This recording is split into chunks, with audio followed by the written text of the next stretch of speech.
Sweet ഡ്രീംസിൽ എനിക്ക് തോന്നുന്നു ഇതുവരെ വന്നിരിക്കുന്ന സ്പെഷ്യൽ കാൻഡിഡേറ്റ്സിലെ സ്പെഷ്യലിസ്റ്റ്, അങ്ങനെ ഒരു വാക്കുണ്ടോ എന്ന് എനിക്കറിയില്ല, പക്ഷെ സ്പെഷ്യലിസ്റ്റ് കാൻഡിഡേറ്റ് ആണ് ലെഫ്റ്റനന്റ് കേണൽ ഡോക്ടർ ഗോപാലകൃഷ്ണൻ. അതുകൊണ്ട് തന്നെ നമ്മുടെ ഒരു മാരേജ് എക്സ്പേർട്ട് ഉണ്ട് ഈ ഷോയിൽ. ഞാനാണെന്നാണ് ഞാൻ എപ്പോഴും വിചാരിച്ചുകൊണ്ടിരിക്കുന്നത്, പക്ഷേ അല്ല. ഇതിനെക്കുറിച്ച് ആധികാരികമായി സംസാരിക്കാൻ കഴിവുള്ള ശ്രീ ജോർജ് കാടൻകാവിൽ സർ. കാടൻകാവിൽ സാറിന് ഇതിനെക്കുറിച്ച് എന്താ പറയാനുള്ളതെന്ന് കേൾക്കാം നമുക്ക്. ഇദ്ദേഹത്തിൻ്റെ ആവശ്യം ഇദ്ദേഹത്തിനൊരു തുണ വേണമെന്നുള്ളതാണ്. സ്നേഹിക്കപ്പെടണം എന്നത് എല്ലാ മനുഷ്യൻ്റെയും ആവശ്യമാണ്. എങ്ങനെയാണ് സ്നേഹിക്കപ്പെടുന്നത്?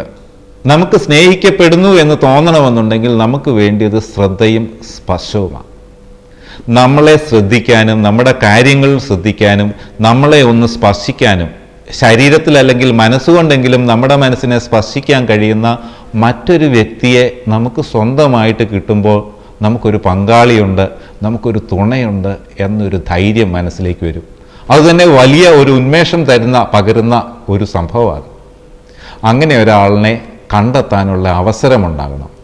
കണ്ടെത്താനുള്ള അവസരമുണ്ടായാൽ മാത്രം പോരാ, ഈ ആളുമായിട്ട് ഒരു ഇൻറ്റിമസി ഡെവലപ്പ് ചെയ്തു വരണം. ഇദ്ദേഹത്തെ പോലെ ഏകാന്തത അനുഭവിക്കുന്ന, പ്രായമായിരിക്കുന്ന അല്ലെങ്കിൽ പ്രായം കുറച്ച് കടന്നിരിക്കുന്ന ധാരാളം ആളുകൾ നമ്മുടെ സമൂഹത്തിലുണ്ട്. അവർ പലരും വിവാഹത്തെക്കുറിച്ച് ഒരുപക്ഷെ ചിന്തിക്കുന്നുണ്ടാവില്ല. ആരെങ്കിലും കേട്ടാൽ എന്തു പറയും എന്ന തോന്നൽ കൊണ്ടായിരിക്കാം, അല്ലെങ്കിൽ വിവാഹം പ്രായോഗികമല്ല എന്ന ചിന്ത കൊണ്ടായിരിക്കാം. എങ്കിലും അവർ ഏകാന്തരായിട്ട് കഴിയേണ്ട ആവശ്യമില്ല.